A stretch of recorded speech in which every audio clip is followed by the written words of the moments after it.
In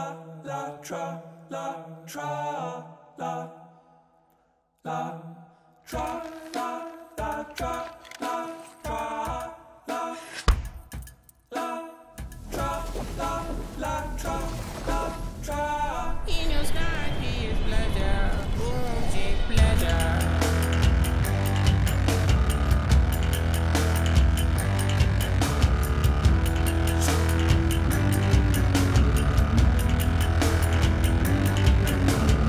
What's up, guys? It's DizzyPW with MMOHuts, and we are inside of the 2K Studios Gearbox booth for Battleborn, our #1 shooter at E3. And let me tell you, that was one competitive show for shooters. So that means a lot for us to say that game is this good. Thank you very much. We have the creative director here who's going to introduce himself and tell us what he does on Battleborn at this early stage in development. Hey guys, I'm Varnell. I'm creative director on Battleborn. I work at Gearbox Software, and right now I'm working with all of our team. You know, I touch a little bit of everything in the game from the top level, you know, choice on characters. I work a lot with our writer Aaron Lindy on the story, and then do a lot with all of our designers, being sure that the game is cool, it's fun, all of the systems, all of the growth, everything in the game right now. So I touch all of it. So I heard some rumors you guys have a really open-minded direction when it comes to the development of this game. You'll take ideas from just about anyone in the team and somehow incorporate it. What's it like to work in that environment? It's crazy. You know, it's got its huge positives and it's got its challenges as well. But at Gearbox, it's just a kind of a core goal of our studio that we hire good people and we empower them to do awesome stuff. So there are a lot of times in the game that, you know, a lot of characters and a lot of features and a lot of things just emerge from great ideas. Someone comes in over the weekend and says, look, I tried this thing and I think it's kind of cool. You know, if 2 or 3 other people come in and say, yeah, that's really cool. Suddenly we're like, okay, how do we put it in the game and how do we work it out? So, you know, I get to do a lot of cat herding as creative director, but look, most days it's just a labor of love, taking great ideas from a lot of really talented people at our studio, and you know, it's kind of the great choice. It's I get to choose from a lot of awesome stuff instead of trying to scrape up things to be good enough, and it's amazing. How much do you drive the balance and Q&A guys crazy with all of these ideas trying to force into the game? A lot. You know, every once in a while I get the producers come by and say, you know, can you simplify the system a little bit, because our QA is just, they're already banging their heads on the desk. But you know, we have a long history of doing that. You know, Borderlands with the guns and the combinations and the loot that you had in there. We've well trained. We have, again, grade A, top notch, world quality QA guys who work really, really hard and have developed systems. We actually have a lot of QA guys that code, that develop host systems. We have a whole team of those guys who do a lot of automated testing and do a lot of that advanced type of stuff to be sure that we have as much coverage as we can on stuff, because we like to dig in these games that are complex, and we think users do too. You know, we build games with systems that have a lot of choice and a lot of customizability, and that's great as a player. And developers, we have to defend to be sure that your experience, however crazy you get with that, is still a good experience and it's still as challenging and right where we want it with the game and all of that. So QA is a little bit crazy, we're a little bit crazy, but you know, at the end of the day we all have a great crazy fest and hopefully make a crazy awesome game that people love. Now, do you have any part in the Borderlands series? I did. I worked on Borderlands 2. I was design producer on that series. I worked with the design team. I actually made some of the challenges and worked on that system myself, but I worked with all the designers, the gun designers, the character designers, the enemy designers. Paul Helquist, who was the creative director on that project. I was really, really in deep with the design team and spent a lot of time there. In fact, while Borderlands 2, right after we shipped the main game of Borderlands 2, even before we started on DLC, was when I peeled off with just a few guys and we started the initial development on Battleborn. So it was heavily influential in our early days on Battleborn. And now the actual setting inside of Battleborn, did you guys envision the same universe as Borderlands, or it seems kind of similar? How did this whole story come about?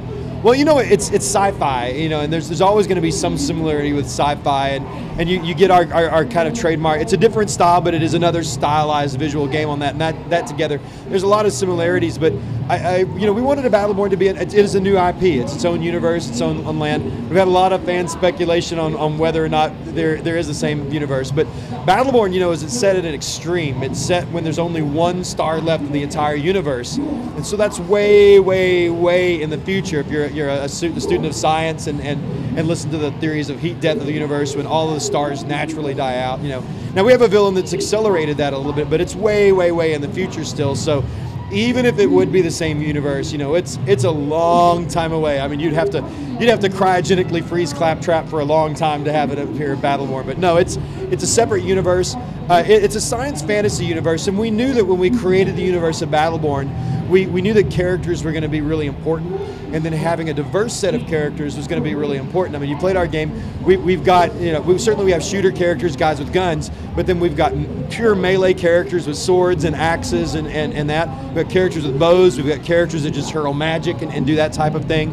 And we knew we wanted to support that kind of character variety in our game. So it was important to come up with a universe that was so far out in kind of that science fantasy land, that was that blend of all of those genres, where we could just let our imaginations just roll and roll and roll. So, was there any character pitch that you wanted to get into the game but was just too out there that you couldn't make it happen? This is a dangerous question, because I start talking about things that we had to cut for various reasons, and fans are like, "Oh, you should have totally done that. You're dumb." But you know, there are several characters, and I won't talk specifically about their names and all that, because there's always hope. There's always hope that one day, someday, they're going to come back. But we really wanted to explore, again, on that variety. We wanted to do like centaur type quadruped, and we actually had a 6-legged character at the very beginning that we did. And for technical reasons, because we're a first-person game, that was really, really, really hard to get in with the initial set of characters for launch. So we had to pull some of those plans back and sideline them for a little bit. And they were really, really awesome and cool, and I hope we will have a chance to come back later and devote some more R&D time to the tech there to work out the kinks and get those in for players. But there were several there that were really cool. So I'm probably overstepping my bounds a little bit on this question, but I've heard that you guys have been Q&A testing the PvP back in the office. There's already some modes in. What are your thoughts on that? Do you like the PvE or the PvP better so far? People usually ask what my favorite character is, and I always have the same answer. You're asking me the most evil question you can ask, because I'm kind of the proud papa of all this game, and you're asking me to choose between my children, right? You know, what's cool is I'm kind of an omnivorous gamer. I play a lot of different things. I certainly play a bunch of MMOs. I'm a huge MMO fan from way back. But I always have, you know, usually an MMO rolling, I usually have an RPG rolling, I usually have some kind of sandbox game rolling, and then a shooter game rolling all at the same time, and I'm jumping back before. So for me, what I love about Battleborn is I can make that decision on a day-to-day or an hour-to-hour basis, or even play one of a little bit and one of another. We've actually been playing PvP in Battleborn for almost the entire 3 years that we've been working on the game. We've had it in really early prototype, PvP, did I say PvP? Yeah, the competitive, since the very beginning. And at Gearbox, we're still playing it 3 or 4 matches a day, every day, just because that's about all the time we can devote to it. And it's awesome and great. I cannot wait to get it into your hands and try, because it's really, really, really good. It's world-class, grade A competitive gaming. And I think it's going to be a lot of fun. And when you get that times 25 characters in a first-person shooter game, it's amazing. But we're doing a lot now that we're starting to really get the really great experiences into our story missions and the beta. Go back and play. You know, I told you I'm a big MMO gamer. I love playing raid-type content where I get a group of guys together and, like, you know, to the classic trilogy. I've got my tank and my healer and my damage dealers, and we're going to go hit those bosses and all of that. That's been a big inspiration to a lot of the story mission content in our game. You're going to go play a 30 to 40 minute set of content. You're going to level up while you do and get some customizations in that. But you really are going to want to think about that party mix and that team comp and that, and challenge yourself against that.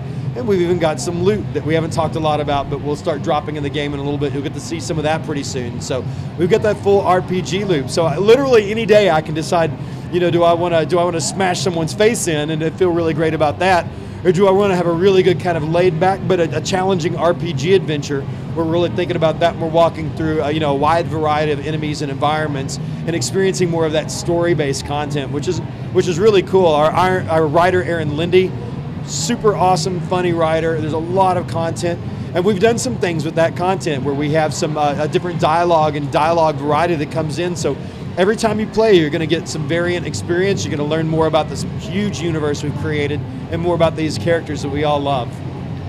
Your dialogue is definitely something you guys are known for. I hope you guys up the volume a little bit, because I don't want to miss out on a key joke in the game when, like, an explosion goes off. Be like, what do you say, Cleese? Yeah. I hear ya. One more thing, and when it comes to the storytelling, in terms of progression, are you guys intending to have an account play through a single character when going through the story, or do you get to choose a character for each mission to kind of mix it up? Yeah, no, this is it's definitely a wide variety character-based game. So every time you go and play those missions, you start over with a different character. Now, We do have a growth system outside of those missions for characters. It's called character rank. So if you really love a character, you can grow them over time. You can rank them up from 1 to 15, and there's a lot of cool unlocks for that. There's some gameplay unlocks. You can get some new abilities that give you some other builds for the character, even in the match. There's some aesthetic things. We've got some skins and some taunts you can do to customize your character. And then we've got some other unlocks that you can get in there that actually unlock the lore of that character. So if you're one of those guys that really love to go deep and understand what's the backstory of Miko the Mushroom, we have some things, some challenges, some play you can complete that will unlock some audio logs and some other text lore and some other things that you can get that tell the stories of the individual characters. So a lot of ways to play to go in and kind of go deep with the world. But yeah, it's really cool. And a lot of different ways to dig into that content.